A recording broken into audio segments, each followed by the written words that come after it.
लेकिन सबसे पहले हम यशवंत जी से बात करेंगे। यशवंत जी, ये जो आंकड़ा है बड़ा दिलचस्प आंकड़ा है। ये जो 100 सीटें हैं, इन 100 सीटों में 2014 का हमने आंकड़ा दिखाया दर्शकों को, 19 का आंकड़ा दिखाया और 24 में जो ओपिनियन पोल दिखा रहा है बीपी न्यूज सी वोटर का कि 24 में भी यहां पर बीजेपी का खाता खुलता हुआ नहीं दिखाई दे रहा है। यह चर्चा इस बात के लिए कि 370 पार और एनडीए 400 पार का जो नारा है, तो इन सीटों के, और खासतौर पर यह भी बताइएगा कि किस इलाके से ये सीटें हैं और यहां पर संभावना है क्या बीजेपी को चुनाव प्रचार जब शुरू होगा उसके बाद बढ़ने की उम्मीद है या यही स्थिति कमोवेश रह सकती है? देखिए, चुनाव प्रचार होगा, बढ़ने की उम्मीद होगी। जैसा कि आपने दिखाया ग्राफिक में अभी कि उन 100 में से 3 सीटें ऐसी भी थीं जहां पर अलायंस पार्टनरशिप होने के कारण उन्होंने पहले 3 सीटें 2014 में जीती भी थी और अभी लगभग 15% का वोट शेयर वहां पे हमारे ट्रैकर के हिसाब से आ रहा है। इसका मतलब 5 साल पहले के मुकाबले ऑलमोस्ट डबल उनको वोट भी मिल रहा है। लेकिन एक बात समझिए रोहित कि एक थ्रेशोल्ड होता है वोट शेयर का जब आपको सीटें मिलनी शुरू होती हैं, और वो थ्रेशोल्ड 10 का नहीं, 15 का नहीं, 20 का नहीं, दरअसल तकरीबन 30% का होता है। First pass the post election में अगर आप 30% का थ्रेशोल्ड क्रॉस करते हैं वोट शेयर में, तो आपको एक्चुअली में एक तरह से सीटें आने, क्रेडिबल तरीके से सीटें आने की संभावना शुरू होती है। इन 100 सीटों पर कम से कम अभी भाजपा का थ्रेशोल्ड 30% पे पहुंचता हुआ नहीं दिख रहा है, अनलेस कि वो इन थ्रेशोल्ड के ऊपर नए अलायंस पार्टनर लेके आए। मसलन टीडीपी, जैसे उन्होंने हमारे इसमें बहुत सहज रूप से दिखाई दे रहा था, टीडीपी अगर बीजेपी नहीं ज्वाइन करती तो 20 सीटें जो टीडीपी के खाते में आती दिख रही हैं वो अन्य के खाते में जाती। अभी उन्होंने ज्वाइन कर ली एनडीए तो वो इधर के खाते में आती हुई दिख रही हैं। तो एक अलायंस पार्टनर ऐड हो और उसके कारण भी बीजेपी के वोट बढ़े तो बात अलग बात है, और विनेबिलिटी बढ़े तो अलग बात है उस तरीके से। अन्यथा इन 100 सीटों पे वोट का ग्रोथ की भरपूर गुंजाइश है। कुछ एक सीटें होंगी जरूर इक्का दुक्का जहां पर हो सकता है विनिंग कन्वर्जन भी आ जाए, और ज्यादातर दक्षिण के राज्य इसमें है। ज्यादातर इसमें दक्षिण के राज्य हैं, और केवल दक्षिण है ऐसा नहीं। अब जैसे 3 सीटें आपकी वैली की हैं, कश्मीर वैली की, वो भी उसमें शामिल हैं। जैसे एक बड़ी तादाद में पंजाब की सीटें हैं।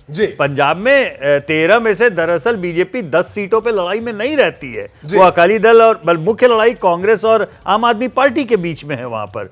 तो ऐसा नहीं कि केवल साउथ है, नॉर्थ की भी कुछ है, लेकिन बड़ा हिस्सा इन 100 सीटों का दरअसल दक्षिण भारत में ही है। बिल्कुल, बाकी मेहमान भी हमारे साथ हैं, उनके पास भी चलेंगे। लेकिन अब बात करते हैं उन 200 सीटों की जहां बीजेपी और कांग्रेस के बीच डायरेक्ट फाइट है, और चुनाव दर चुनाव हम सबने ये देखा है कि जहां दोनों की सीधी टक्कर होती है वहां फायदा बीजेपी का होता है। जिन 200 सीटों की बात अब हम कर रहे हैं उनमें से जुड़े आंकड़े भी इसी की तस्दीक करते हैं।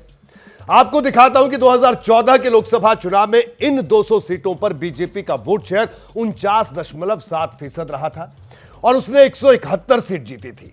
कांग्रेस का वोट शेयर 31.8% था, वो सिर्फ 20 सीट जीत पाई थी, जबकि अन्य का वोट शेयर 18.5% था और अन्य को सिर्फ 9 सीट मिली थी। 2019 के लोकसभा चुनाव में इन 200 सीटों पर बीजेपी का वोट शेयर बढ़कर 55.3% और सीट 171 से बढ़कर 185 हो गई थी, यानी उसे 14 सीट का फायदा हुआ। जबकि कांग्रेस का वोट शेयर 31.8% से घटकर 31.7% हो गया। यह फर्क सिर्फ 0.1 का था, लेकिन कांग्रेस की सीट 20 से घटकर 9 रह गई, जबकि अन्य का वोट शेयर 18.5% से घटकर 13% हुआ और सीट 9 से घटकर 6 रह गई। कांग्रेस से फाइट वाली 200 सीटों में से 185 सीट बीजेपी के पास है।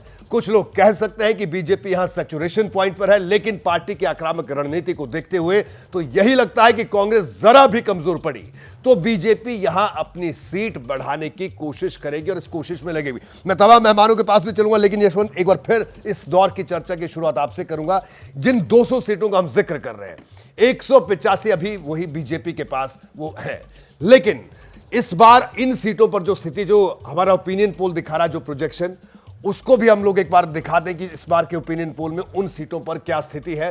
वो आंकड़ा भी हम अपनी टेलीविजन स्क्रीन पर रखेंगे, लेकिन मैं चाहूंगा आप बताइए कि इस बार क्या बड़ा सवाल है कि 185 सीट के साथ बीजेपी इन इस इलाके में इन 200 सीटों पे क्या सैचुरेशन पॉइंट पर आ चुकी है? देखिए, लग तो नहीं रहा है, हमारे ट्रैकर में तो बहुत साफ दिखाई दे रहा है कि जो कांग्रेस और बीजेपी के बीच का गैप था 2014 में 20% से कुछ कम था, 2019 में 20% से थोड़ा ज्यादा हुआ, और अभी जो हालत है उसमें दिख रहा है ऑलमोस्ट लगभग जो है 25% के आसपास, 24% के आसपास का वो गैप है।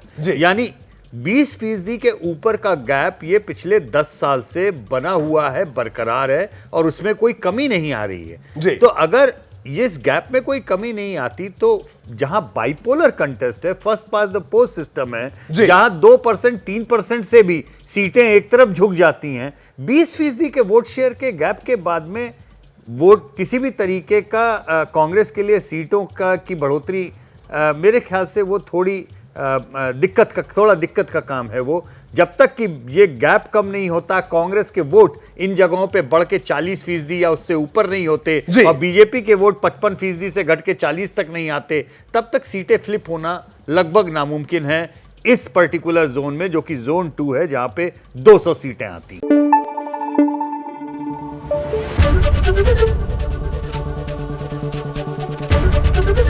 एबीपी न्यूज आपको रखे आगे।